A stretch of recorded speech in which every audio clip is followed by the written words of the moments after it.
They're trying to get everybody in, I guess.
Hey, Peter.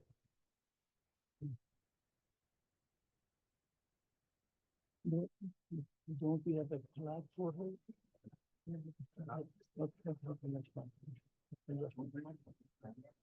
Okay, okay. Good morning. We are running a little late. My name is Ghazi Zabari. I'm Chief of Transplantation at John C. McDonald Regional Transplant Center and Academic Chair of Surgery at Willis-Knighton Health System.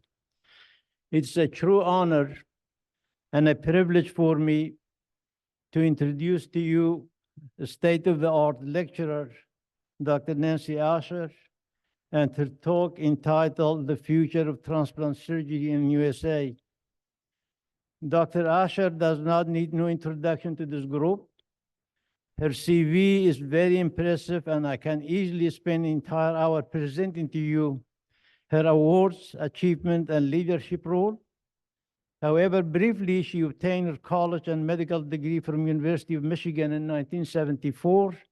Subsequently, she completed general surgery residency and clinical transplant fellowship, as well as PhD in transplant immunology at University of Minnesota, where she later joined the faculty and became clinical director of liver transplant program.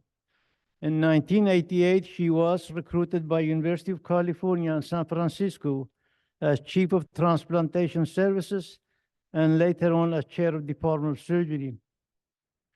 Dr. Asher has devoted her career to organ transplantation and transplant research. She is very unique in that she is not only transplant surgeon scientist, but she also donated one of her kidney to her sister.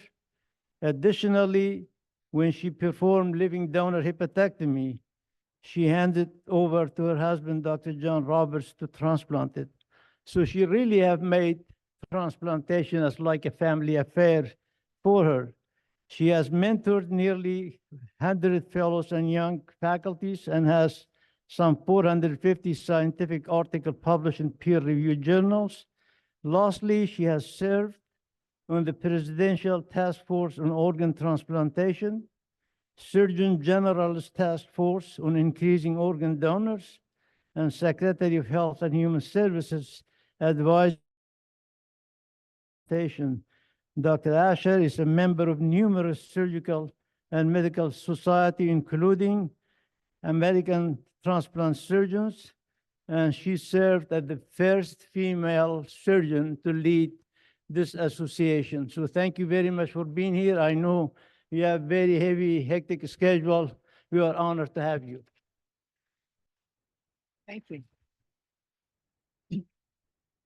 Thank you very much for that kind introduction. I'm actually going to talk about the future of transplant surgery in the Americas. And the reason I make that distinction, we're not going to talk about the United States exclusively. And at the end, I actually want to pitch you a proposal that relates to how to make sure that we're able to bring the innovation that clearly is exploding in our field to places where it's less accessible. So we're going to talk about health economics, a little bit of a survey of the Americas, the burden of disease, because that's what it's all about in terms of deciding whether or not we should offer transplant or other treatment options, the current transplant activity in the Americas, transplant innovations, and then, as I said, a step forward perhaps for us all to work together. So the way we decide whether a country is, quote, developed is the so-called Human Development Index, and that is a measure of health and education, health like life expectancy, education, and knowledge, and the standard of living. And you can see that among the Americas, Canada is actually the most advanced compared to the rest of the Americas. It's considered that if you have a really very healthy HDI, but you can see that many countries in the Americas don't enjoy that same level of development. And as we're talking about diversity, we actually have to talk about everybody. So if you look at health in Latin America, not Canada, not the US, overall, the health status has improved over the last 20 years, but there is great variability among the different countries. The bottlenecks of human resources and physical resources failed to meet the real needs of the population. This was magnified during the COVID epidemic, but is true for for chronic diseases. There have been extensive improvements in the management of patients with non-communicable diseases, which you know is the most common cause of death throughout the world, except in some countries in Africa. But even despite these advances, the advances for non-communicable diseases have been slower in the Latin American countries.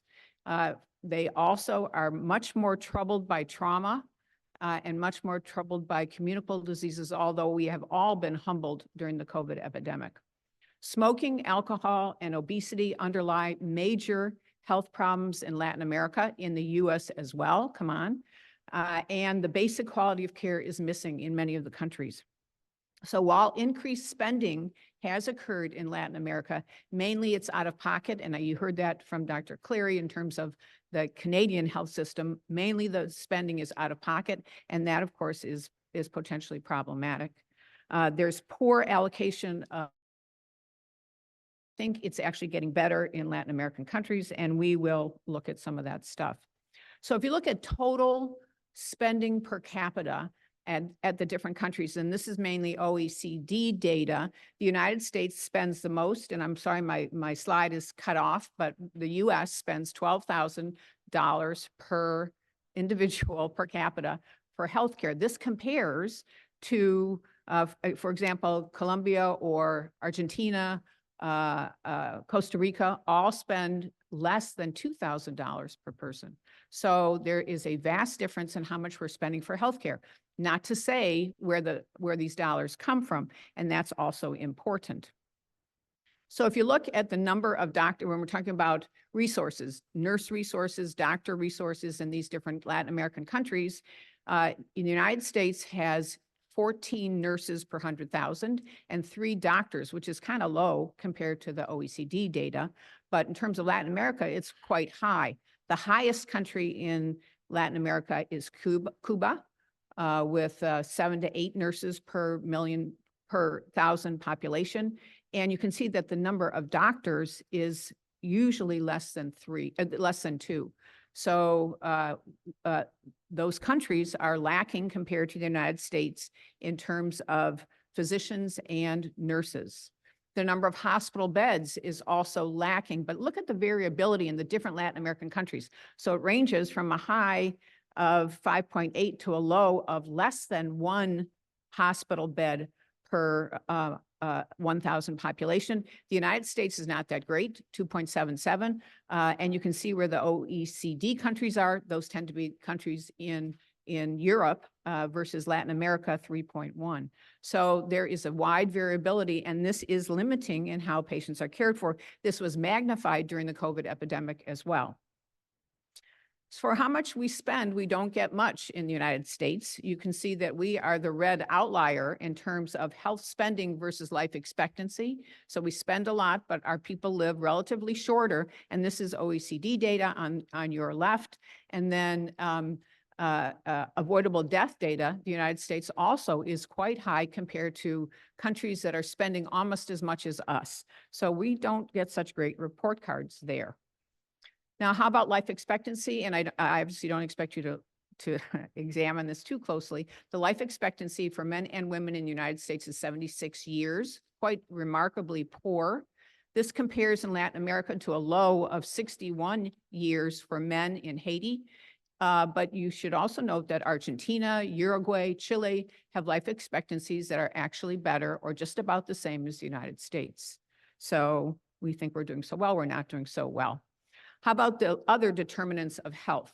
The United States has 11.5% smokers, 9.97 liters per capita in terms of alcohol consumption, and obesity among males, 43%, among females, 41.9%.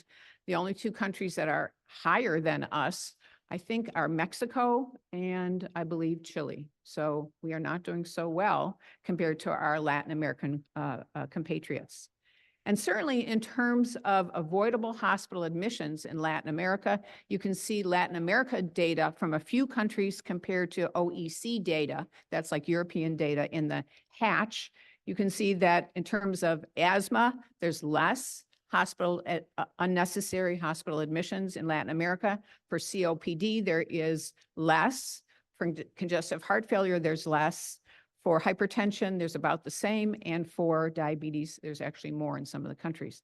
Now, in the United States, we're high in unnecessary admissions for congestive heart failure and diabetes mellitus, which I think reflects the problem that we have with obesity in the US. So in fact, the countries in Latin America are not doing, maybe doing better than the US in some areas. They're certainly not doing better in the area of transplantation. I'll show you that data in a moment. Perhaps one of the most disturbing thing about the data from Latin American countries is the next two slides, which shows you the percentage of population that considers the health sector corrupt. So it's remarkable to me that in many, many, many countries, the population do not system. And in fact, there are many people who have to bribe the authorities, the health authorities, to get their health in Latin America. And we don't have data like this in Canada, in the US, but I'd be interested to see what I know how many people mistrust healthcare in the US, but I don't know how many people actually think we are corrupt. We've got to think about that. That is not to say that there aren't great advances going on in many Latin American countries, and this is an example of one that relates to what the governments of these countries are doing to help make decisions about coverage for their patients. And there's a wide variety of the coverage in different Latin American countries, from some countries being 100% like Canada, like Cuba, for example, and other countries where there's tremendous out-of-pocket payment, and there's a whole variety of different payers. The government is a very small payer. But this is just one example, and as an outcome of this, you can see on the following slide the percentage of generics in different countries. And that's one measurement of how well the government's actually deciding, yes, we will take charge of medications and we will provide generics instead of regular prescription drugs. Now, in the US, I was surprised to find that actually 90% of the drugs that we get are generic. So I don't think it's the government that's deciding that, but somebody, I think our payers are deciding that that's a cheaper way to go. So when I look at this data, it makes me nervous because the US is spending so much money, and this makes it seem like it may not be spending the money on the drugs. So where's the money going?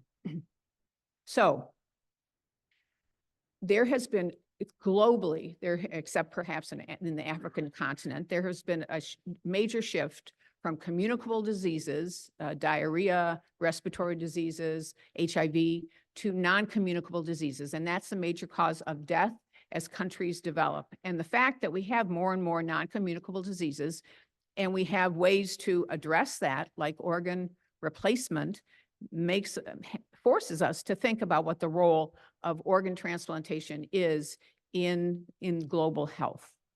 So one way to look at it is to look at the prevalence of different diseases. And this slide shows you the prevalence of chronic renal disease, which ranges between 5% in the Netherlands and Norway up to 25% in Saudi Arabia. In Brazil, it's 16%. In the US, it's 14%. This is the patients from whom these are our potential transplant recipients. If you look at the explosion in cirrhosis throughout the world and the explosion in deaths from cirrhosis, this slide shows you that in the last 35 years, there's been tremendous increase in the number of patients with recognized chronic liver disease, mainly related to obesity and alcohol. So another way to look at the potential need for transplantation is to look at the burden of disease and death data. And what's interesting to me is for every single country, and I've only listed some of the countries, and if you look at the top 10 causes of death in every single country except for Canada, first of all, the top cause of death is heart disease. In Canada, it's cancer. But if you look at diabetes, if you look at liver disease, if you look at kidney failure, these three diseases are in the top 10 causes of death for virtually every country in the Americas. So there is a tremendous need for organ replacement, and that's why we're here, I guess. This includes the fact that there is absent data from many of the countries in Latin America. So the data I showed you on the preceding slide showed you what the registered causes of death are in different countries, but actually it's likely to be much higher because there's a bunch of deaths that are not actually reported. Here is the global activity in transplantation, and it's actually relatively meager compared to the potential need. We have determined that the actual potential need, despite what it says here, less than 10% of the global needs, I would say it's about 1% of the global needs, with maybe 10 million people across the globe who could benefit from a kidney transplant, 5 million people who could benefit from a liver transplant. But anyway, in 2022, there were 157,000 transplants done, teeny amount actually, which represented a 9% increase over the year before. 40% of these kidney transplants are from living donors, and a much smaller percent of the liver transplants are from live donors, and I'll show you that data in a moment. So the history of transplantation in Latin America is pretty storied and quite complete. The first kidney transplant in Argentina was done not too long after the first kidney transplant in the US, first kidney transplant ever. But you can see that many of the countries have robust transplant services that have been long-standing. And this is data according to the WHO regions to give you an idea that the Americas actually represent the largest number of kidney transplants in the world. And the majority of that comes from North America, the US and Canada, but a substantial number of that comes from Latin America as well. Similarly, with liver transplant, you can see that the Americas on your left do the majority of liver transplants. Again, it's now flipped though, where the vast majority of liver transplants in the Americas are from deceased donors. A very small percentage of them are from live donors. This contrasts to other countries where there is less dependence, more dependence on live donors and less dependence on deceased donor transplants. Here is one of the issues, and this is the data from the Americas. Looking at the actual donors from deceased individuals in 2022, you can see that the vast majority of those donors, the deceased donors, are actually in the United States. Canada is a close second, but we enjoy 40 donors per 100,000 population. So we have a huge number, despite people's complaints about UNOS, we have a huge number of deceased donors in the United States. You can see that we don't have data from some countries in South America, in Latin America, but they have a much smaller opportunity with deceased donors. For live donors, you can see the data here. Our numbers are relatively small compared to countries like Turkey or Korea or India, where they have many, many, many more live donors than deceased donors. But you can see we have pretty good donors in North America, less good outcome, less good opportunity for donors from Latin America. Now, the Latin American Dialysis and Transplantation Registry gives you a snapshot of who is doing transplants and what the government pays for and what the per capita income is in the country, so you can get some sense. And it's kind of busy data, but the message I want to leave you with is the following. First, on your right, it shows you the wide variety in what kind of kidney care is covered by a variety of insurance. And you see that some countries actually enjoy 100% coverage for kidney transplantation. The other important data is the number of nephrologists per million population. And you can see that some countries like Argentina, like Uruguay, like Chile, they have many, many, many nephrologists. And those countries tend to have much more active transplant programs, as you might expect. That's the source of our recipients. Now, the per capita income doesn't really seem to affect the number of transplants, however. Here are one of the problems in Latin America, and that is the relative paucity of deceased donors per million population. As I told you before, in the US, it's about 40, and you can see that Puerto Rico is the highest in Latin America, and many of the countries, they surprise us at the lack of deceased donors in those countries. This is the approach that different countries take to the management of end-stage renal disease. And you can see the little red on the end of each of those rows. That's the patients that are sent for kidney transplant. And maybe this results from the small number of deceased donors that they have, but you can see that kidney transplant is really a small percentage of what they are doing in terms of management of patients with end-stage renal disease. So for comparison, I'm showing you that in 2022, there were 128,000 people waiting for a kidney transplant. There were 26,000 transplants done, and the majority of them came from deceased donors, but a substantial number of live too. In liver transplants, almost 10,000 transplants, 8,900 from deceased, and the rest alive, and the people who are waiting for transplants. And this is a distribution of the management of care in the United States for kidney patients, end-stage renal disease patients, depending on the age of the patients. But the thing you'll note in green is that regardless of the age, more with the younger people, kidney transplant is offered as treatment modality. And that's really an advance in the US compared to the rest of the Americas. So recently, we've noted that there are a number of innovations that allow us to do more and more transplants and allow kind of the United States to lead a little bit in terms of transplant, certainly in the Americas, and maybe you might say in the world as well. The use of expanded criteria, deceased donors, machine preservation, in situ normothermic perfusion, although that's quite controversial nowadays, novel immunosuppression so that we don't lose transplants, tolerance induction, xenotransplantation, and cellular transplantation in place. So we're all heartened by this news from Boston, the first pig kidney transplant into a human, and then we just read yesterday or the day before that the patient with the pig kidney transplant went home. He had cellular rejection very early to the transplanters in the room. That was unusual, and I think bodes poorly for this patient, but gives you an idea of what's going to happen. So how are we going to make sure that those of us in the US or in Canada and the US have opportunity to avail ourselves to those treatments, and our colleagues in the rest of the Americas, in Latin America, do not have the opportunity? I want to show you a little background data. The FDA clinical data, if it meets the criteria according to good clinical practice, and the FDA is able to validate it.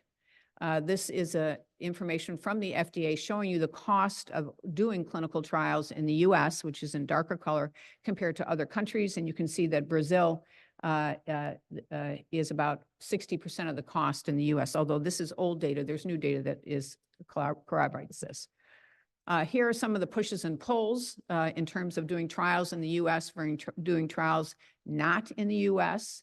And you can say, well, how do we make sure that we safeguard patients in other countries so that we are not taking advantage of eager patients who might not have opportunity to avail themselves to new therapies. So we envisioned a clinical trials consortium as a group whose mission it was to facilitate clinically and ethically sound trials of drugs and devices for transplantation. The consortium was made up of stakeholder pharmas, device manufacturers, the parent professional organization, an independent site assessment committee of professionals, of peers to the PIs conducting the trials, and the clinical trials office whose job it was to be the liaison between the pharma, the professional organization, the potential sites for the study, and to facilitate the operation of the trials. So here is the role of pharma. They bring to us the study design, the site suggestions. They're responsible for site education, the project manager, regulatory compliance, the data safety monitoring group, budgeting, et cetera. The role of the clinical trials office was to be the liaison between pharma and the professional organizations. And in all full disclosure, I will tell you that this was first pitched to the Transplantation Society, who did not want to take responsibility for having anything to do with clinical trials in India or in China or in Turkey.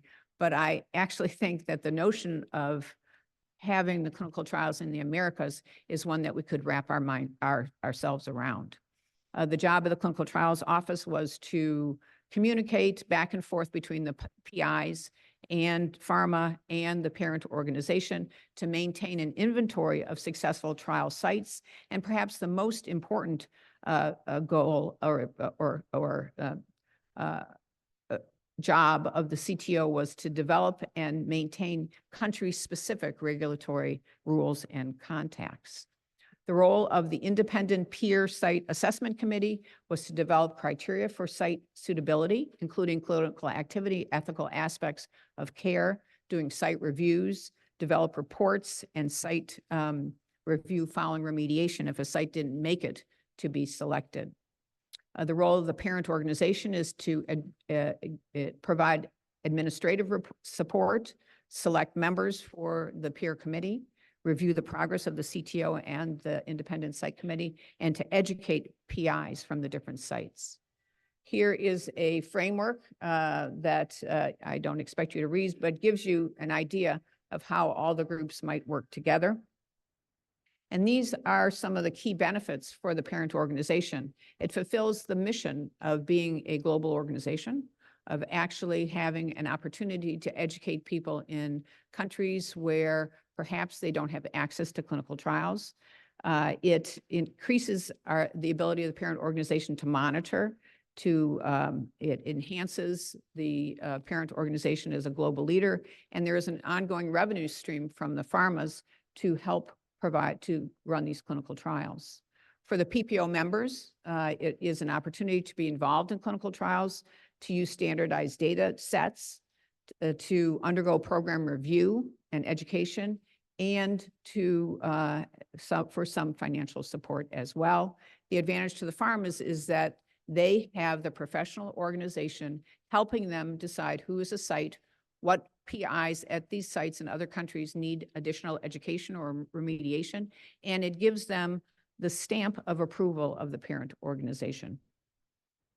So in summary, there's no question that there's a need for solid organ transplant throughout the Americas. Despite very different health systems and approaches, the need for organs outstrip the supply. Innovation has the promise at least to address this disparity. However, the cost of innovation may be prohibitive in some countries. The development of a clinical trials operation under the auspices of a national or international professional organization may be a way to facilitate the safe, ethical, patient access to transplantation, which Dr. Clary said is what we're all here for. Thank you very much for your attention.